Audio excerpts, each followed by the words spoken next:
Pengakuan pengendara motor ZX25 pelaku tabrak lari di Bandung Barat, kabur karena syok dan takut. Polisi telah mengamankan pelaku tabrak lari terhadap pelajar di Jalan Bandung Purwakarta, tepatnya di Kampung Warung Awi RT 17 Desa Bojongkoneng, Kecamatan Padalarang, Kabupaten Bandung Barat.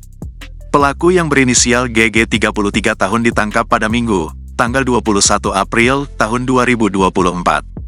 GG menabrak seorang remaja perempuan yang masih duduk di bangku SMP pada Rabu, tanggal 18 April tahun 2024 pagi. Akibat kejadian ini, korban terpental dan terkapar di jalan.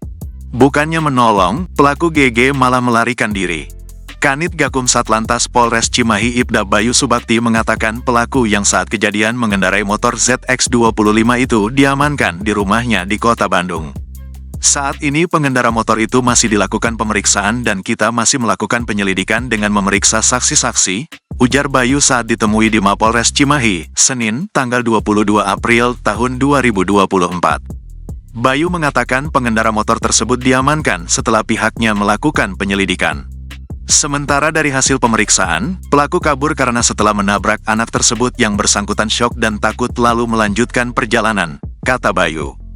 Bayu mengatakan, GG dalam perjalanan berangkat kerja dari rumahnya ke daerah Subang dengan kecepatan tinggi. Akibat kejadian itu, korban mengalami luka serius di kepala. Korban diketahui saat ini sudah membaik dan sudah diperbolehkan pulang dari rumah sakit. Kejadian itu bermula saat pelajar itu hendak menyeberang dari kiri ke kanan lalu ada pemotor yang melaju dari arah Bandung menuju ke Cikalongwetan.